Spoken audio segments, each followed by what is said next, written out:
বন্ধুরা, আজকের এই সত্যিকার ভূতের ঘটনাটি পাঠিয়েছে মোহিত আল হাসান। আর এই ঘটনাটি তার মামার সাথে ঘটেছিল। আজকের বিশেষ প্রশ্ন, তোমরা কি কোনো ভুতুড়ে হোটেলের ব্যাপারে শুনেছ? আর সেটি কোথায় অবস্থিত? সাল 1999। আমার মামা ও তার দুই বন্ধু রফিক ও নাজমুল একসাথে সিলেটের জাফলং বেড়াতে গিয়েছিল। সারাদিন অনেক ঘোরাঘুরি করে রাতে তারা একটি রেস্তোরাঁয় খাবার খেয়ে তাদের থাকার হোটেলে চলে আসে। সকলে ভীষণ ক্লান্ত থাকায় হোটেল রুমে এসেই ঘুমিয়ে পড়ল। গভীর রাতে মামার ঘুম ভেঙে যায় এবং ভীষণ পানি পিপাসা পায়। তিনি এবার বিছানা থেকে উঠে পাশের ঘরে গেলেন পানির উদ্দেশ্যে।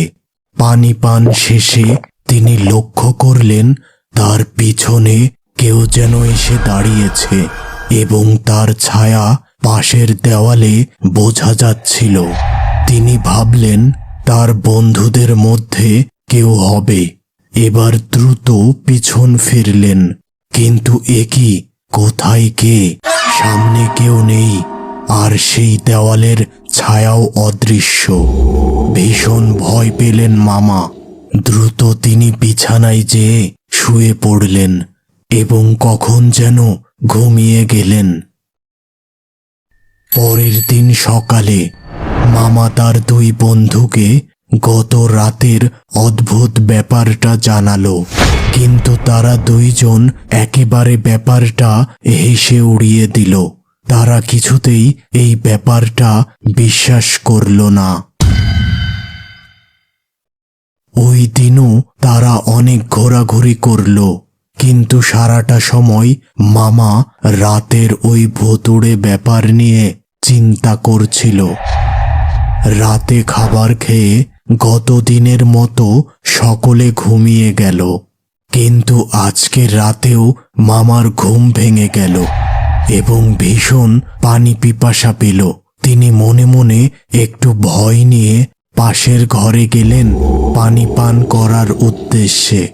আর ঠিক গত রাতের মতো আজকেও পানি পান শেষে তিনি ওই ছায়াটিকে লক্ষ্য করলেন।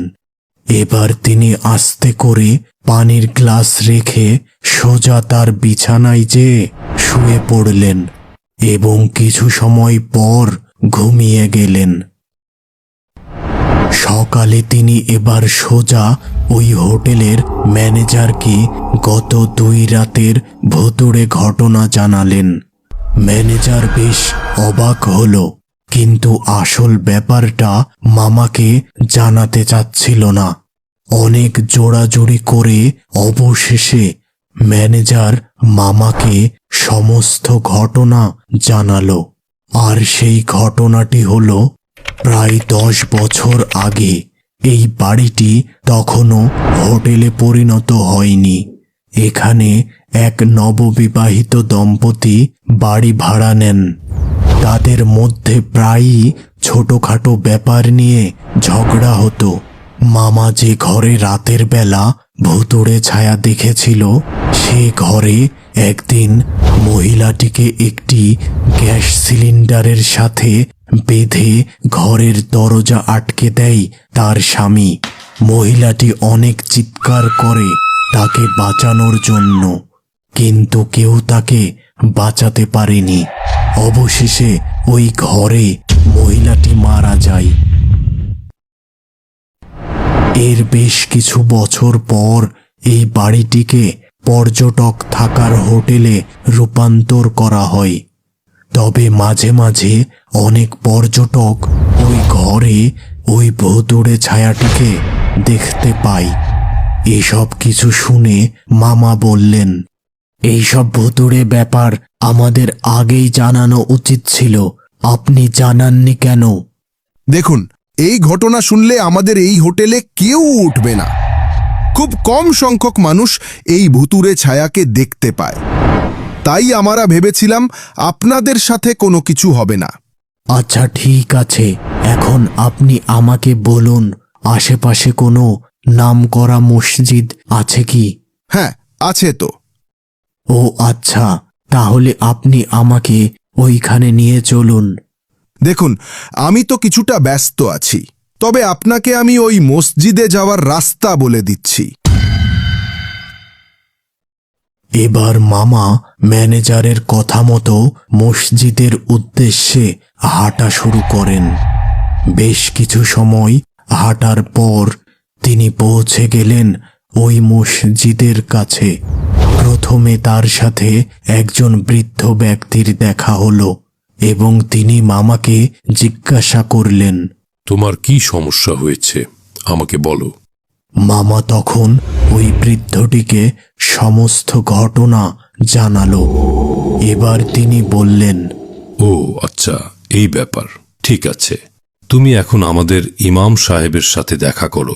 তিনি তোমাকে সমস্যার সমাধান বলে দেবেন। এবার মামা ইমাম সাহেবের সামনে এসে হাজির হলেন। মামা কিছু বলতে যাবে এমন সময় তিনি বললেন, তোমাকে কিছু বলতে হবে না, আমি জানি তোমার সাথে কি ঘটেছে। আপনি তো সবকিছুই তাহলে জানতে পেরেছেন। এখন এই সমস্যার সমাধান বলুন। সমাধান আছে, কিন্তু সেই কাজটি বেশ কঠিন। তুমি কি পারবে? হ্যাঁ, আমি পারবো, কারণ আমি আমার বন্ধুদের জীবনের ব্যাপারে ঝুঁকি নিতে রাজি না। ঠিক আছে, প্রথমে তুমি হোটেলে যে ঘরে আছো তার পাশের একটি তালাবদ্ধ ঘরে প্রবেশ করে বিছানার নিচের মাটি খুঁড়ে একটি মহিলার কঙ্কাল সংগ্রহ করবে। এরপর ওই কঙ্কালটিকে গোসল করিয়ে জানাজা পড়াবে এবং এরপর দাফন কাফন শেষ করে কোনো এক এতিমখানায় ওই মহিলার চাল্লিশা খাওয়াবে। এতে করে ওই মহিলার আত্মাটি মুক্তি পাবে। এরপর মামা হোটেলে ফিরে এসে তার বন্ধুদের ও হোটেল ম্যানেজারের সাহায্যে ইমাম সাহেবের কথা মতো কাজগুলো সম্পূর্ণ করল। আর ওই রাতে মামা ওই মহিলাটিকে স্বপ্নে দেখলেন। তোমাকে অসংখ্য ধন্যবাদ আমার আত্মাকে মুক্তি দেওয়ার জন্য। আমি তোমার প্রতি চিরকৃতজ্ঞ থাকব।